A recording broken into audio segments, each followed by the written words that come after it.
Welcome to Martha Runs the World, a podcast with a new take on running, fitness, and all things health-oriented.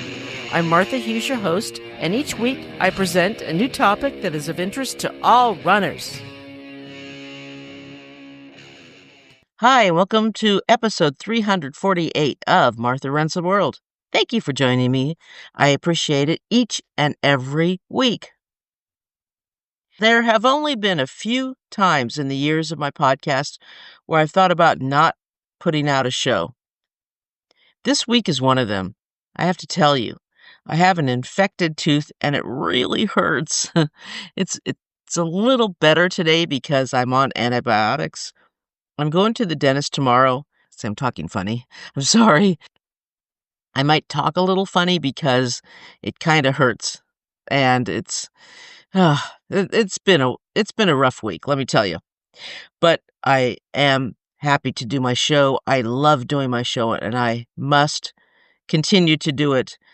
Work through this, as they say. During a long run, we have moments that are difficult. We may do nothing more than walk, and that's what I'm doing right now. I'm walking during a tough moment in a long run.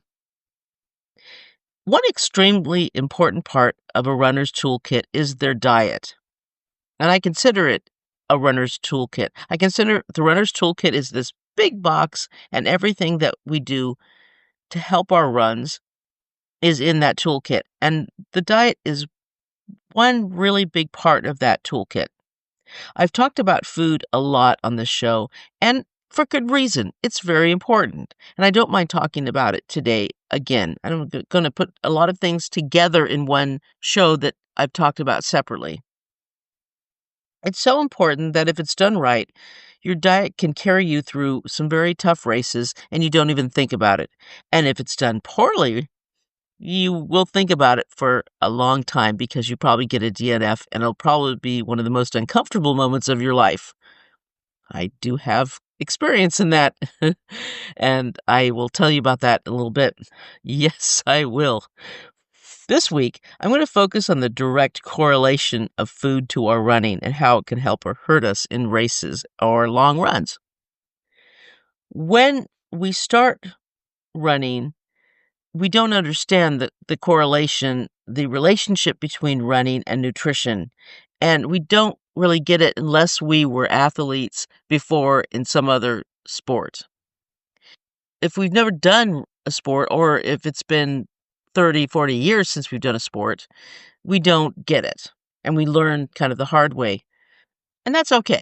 It happens. The phrase is garbage in, garbage out.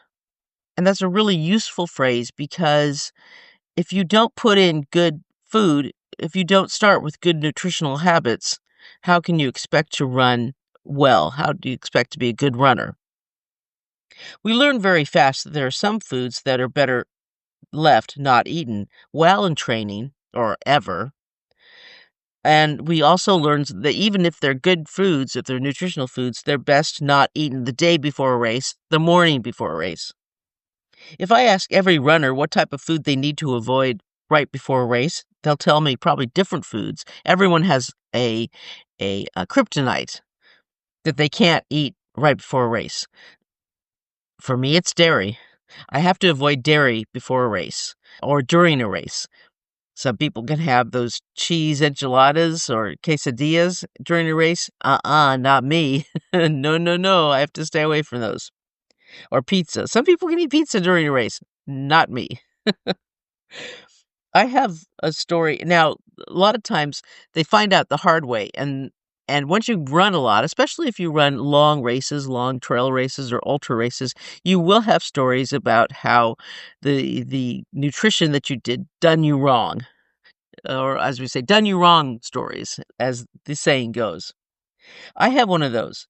Way back in the 90s, and I don't remember the year, I don't remember the time, I really don't. A lot of that was a blur. I was still drinking. One night before the San Francisco Half Marathon, and I went out to eat with friends in North Beach. And I was still an active alcoholic, and yes, I was very active at it. And I ran. I ran. I wasn't as consistent or serious about it as I am now. I also drank a lot. I didn't drink all the time, but when I did drink, it was usually large amounts. My friends and I shared pizza and beers, and we stayed up way too late, even though I had a race in the morning. Like I said, I didn't take it that seriously. I didn't take training that seriously. I didn't take life that seriously. So, mind you, the start of the race was early, and I'm staying up late. So, yeah, that's how serious I was. At that time, now I don't know if it's still the case, but at that time, the SF half marathon was held on the same day as Super Bowl Sunday. So I don't know if it's still the case. It starts out at Golden Gate Park, and then it goes up through the park, then down Ocean Beach, and then at Sloat it turns around and comes back, and then goes through Golden Gate Park. I don't know if it still does. I haven't done it since then. I suffered that morning a lot. It was a sufferfest. Yeah, it was bad. I was so hungover, and I just suffered through the whole thing. And it besides the hangover, it was just all that cheese and grease. It was definitely not good. So pizza, no, not a good thing to eat the day before your race. At least for me. Cheese, no, no, no, not a good thing.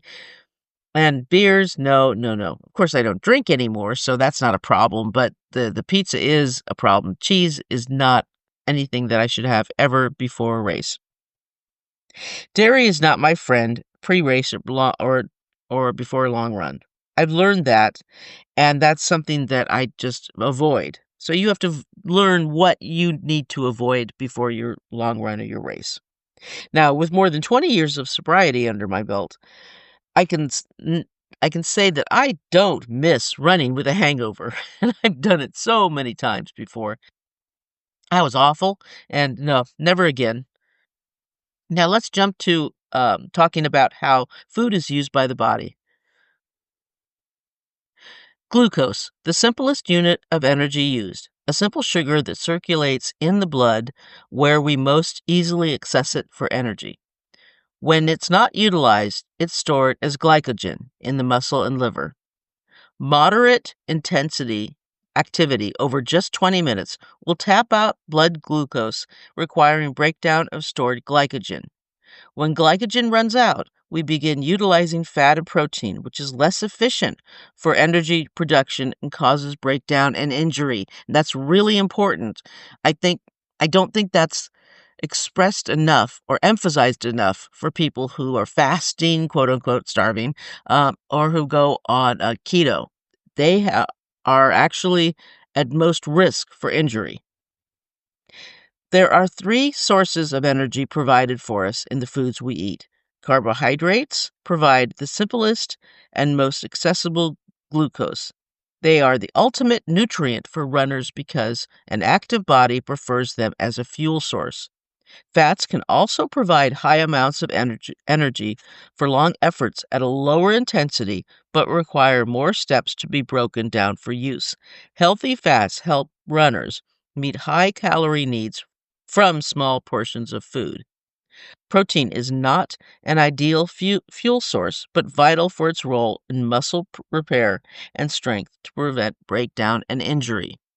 And as you get going in a long, long race, a little bit of protein helps, but you don't want to eat a ton of it because it's not really going to help you. A little bit, like I said, is great. Providing insufficient nutrients in the form of restricted diets is highly discouraged for runners, whether it is caloric restriction or elimination of a nutrient. Females are especially at risk for bone stress injury and the female athlete triad. Restriction of any food groups can result in a deficit in important nutrients that keep you healthy. A few of these most important ones for runners are calcium and vitamin D, vital to bone health and if lacking in places runners at high risk of bone stress injury. Foods that include these are dairy products and leafy greens.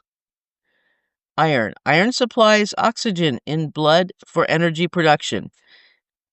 And the foods that include these are red meat, fortified grains, and beans. B vitamins and zinc Energy, metabolism, and tissue repair, and whole grains and meat provide these. But you have to be careful about that because the grains may not have enough of that, so you may have to take a vitamin supplement. If the event is 2.5 hours, you want mostly carbs for quick access to fuel, but throwing a small scoop of peanut butter on a banana can provide some staying power. As that banana is used up early in your run, the fats, proteins, and complex carbs from the peanut butter are just becoming available in your bloodstream as a backup push. It gets kind of complicated as you run longer because you really need more than just the simple carbohydrates. And I just wonder about people who just use nothing but goos and gels. You're not really getting the best nutrients for your workouts, for your runs. 30 minutes before your run, protein, fats, and fiber will be digesting for a couple hours, pulling energy from your muscles to your gut.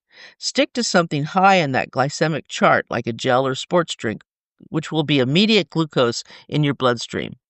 90 minutes in, you're depleting glycogen stores. Again, you won't want to push a lot of digestion on your body, so look for simple carbs to reload that bloodstream. Now, before your race, carb intake should increase in the 5 to 6 days before your event. Meals furthest from your run can be more complex with healthy fats, fiber, and protein, but as you get closer, shift to more simple carbs and avoid heavy meals. Smaller meals throughout the day are always preferable. That's how I eat anyway, but if you eat just these giant meals and fast and giant meal and fast, you might want to curb that and eat smaller meals. During the race, glycogen is tapped around 90 minutes and you've lost some fluid and sweat anyway. You should begin fueling and hydrating around 60 minutes. A few sips of fluid every 15 to 30 minutes is tolerated depending on how much you sweat. You can measure your sweat to get a more specific rate needed for your body. If you're going with water, make sure that you're getting enough electrolytes from a tablet like Noon or a mix like Tailwind if your body and stomach can tolerate it. Or, or eat some salty pretzels or something. Eat something with salt in it for your fuel. Fueling should be around 30 to 60 grams an hour based on your size and tolerance to fueling and training. If you tolerate this better, it can be broken down to smaller amounts every 30 minutes. Really, this is all trial and error. I don't know what your body could tolerate. I know what I can tolerate, but you have to figure it out. What to eat the day before your race? The saying used to be do massive carb loads, but while carbs are important, there's no reason to go crazy on it. So that those massive carb loading really isn't the thing anymore. But let's go back a few days before your race and start there. Add more carb-rich foods such as fruits, veggies, and grains into your diet during this time. Like I said, no need to go overboard, but whole grains are good to eat. Having oatmeal in the morning, or sandwich with whole grain bread, both can help you get more carbs. Pre-run, the right breakfast can make or break a workout, so remember to choose wisely before you grab and go. Have a few performance-boosting breakfasts, foods that can eat that are easy on the stomach: peanut butter toast, oatmeal with fruit, protein bar and fruit juice, bagel with a banana, a fruit smoothie with coconut water, hard-boiled egg. Now, be careful with that coconut water because that can cause havoc with your stomach. Now, if you have a long run or race scheduled, make sure you eat a pre-run meal a few hours before you go. Here are some ideas before a long run or a race. Oatmeal with bananas and almonds.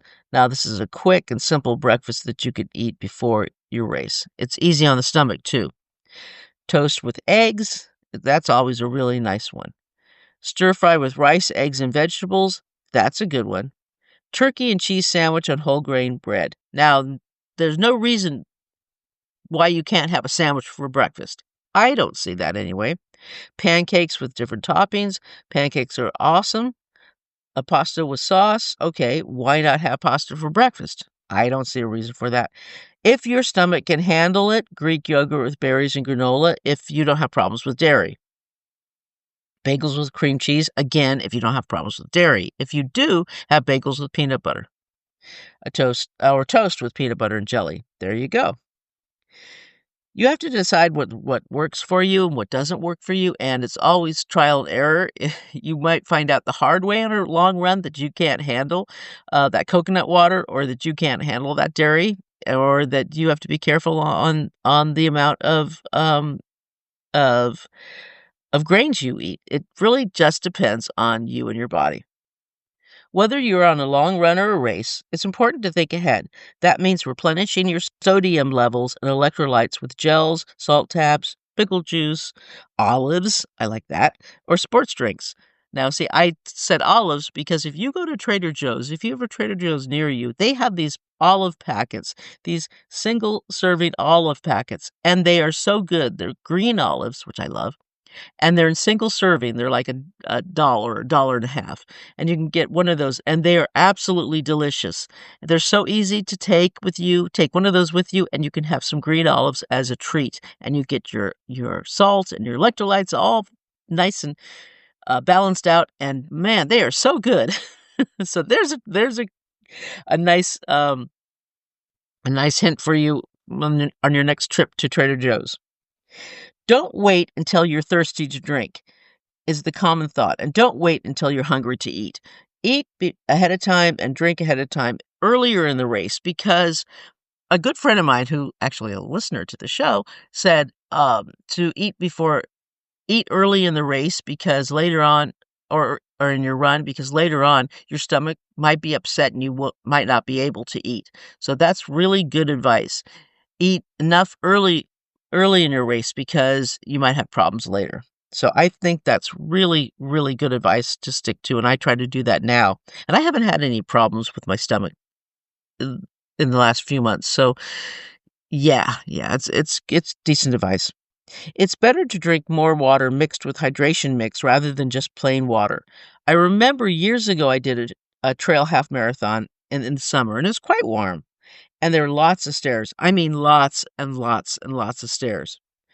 Going down that last flight of stairs in the last mile of the race, I started getting cramps in my quads.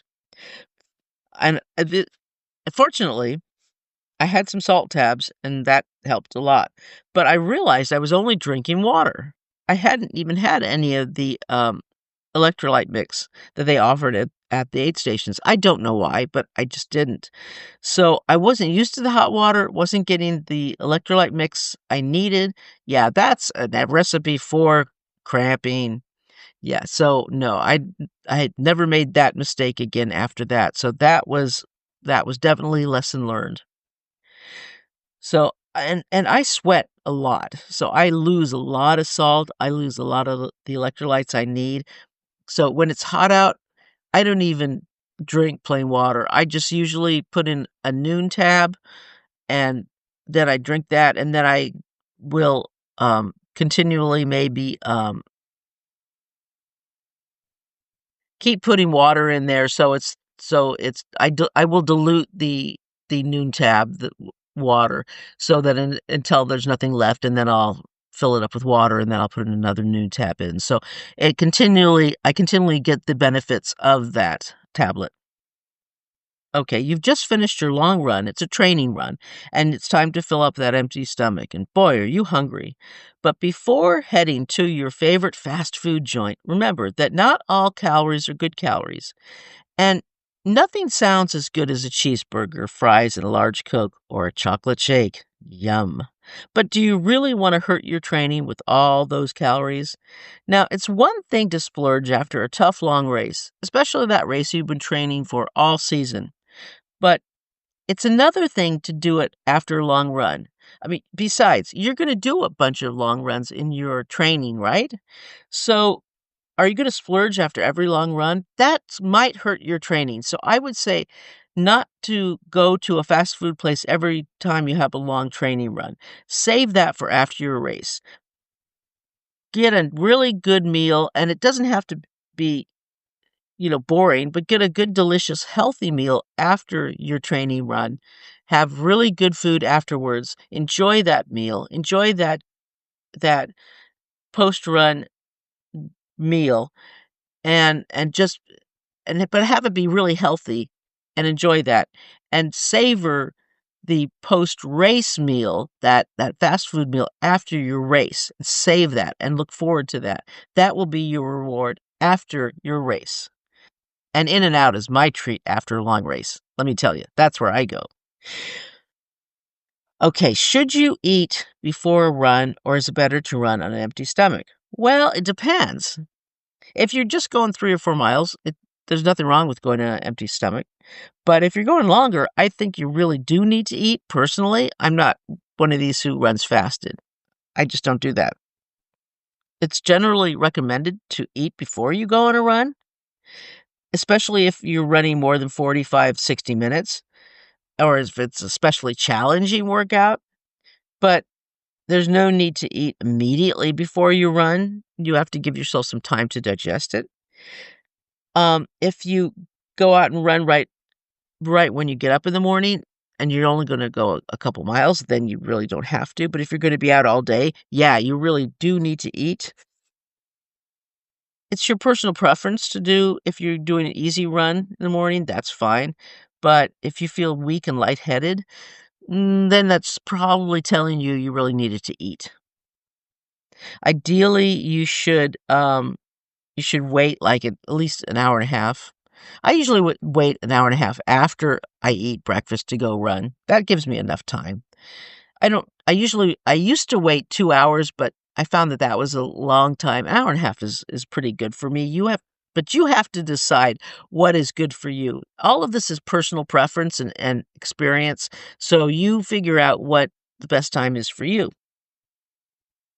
You don't want that uncomfortable, heavy feeling in your stomach, and you don't want to feel sick. That's not a good feeling. So figure out how long it takes for you to digest your food enough for you to run. These are just a few things that you have to decide, and you have to figure out before your run and your race, during your run and your race, and after your run. You really have to figure out these things. During your run, I didn't cover that much. During your run, I would say you really need to, if you're doing a long race or a long training run, you have to try to eat something continually. You have to hydrate continually during your run or your race. I try to drink fluids every 20 minutes. I try to look at my watch and say, 20 minutes is up. I have to take a sip. So at least I take 1 or 2 sips every 20 minutes. I try to. And then I try to eat something at least every half hour. I try to. Even if it's just a small bite or a couple small bites, I try to get something in there. It gets harder as you go along. As the longer the race or the longer the run, it's harder to eat. It really is. But you kind of have to. If you can force yourself to eat something, it's good. Like I said earlier, though, that it's better to eat earlier in the race than it is later, because your stomach can handle it earlier. So these are all trial and error, and so you have to figure out what works for you. And the only way to do it is just to experiment. Our little idiosyncrasies in food can be mostly ironed out in training, although sometimes stuff just happens during a race that we have no control over, and that's what makes good stories, isn't it? It sure is. All right, so, our tummies are their own entity, I think. They're separate from everything else. They may say, "Yeah, well, I don't feel like working today." So they don't. Oh my goodness. Expect the unexpected. Always, always expect the unexpected. And all this talk about food has made me hungry, so I think it's time for breakfast. All right. So that is it for today, and thank you so much for joining me. The website is martharunstheworld.com, and my email is martharunstheworld@gmail.com. And until next week, let's tie up our shoelaces and go for a run.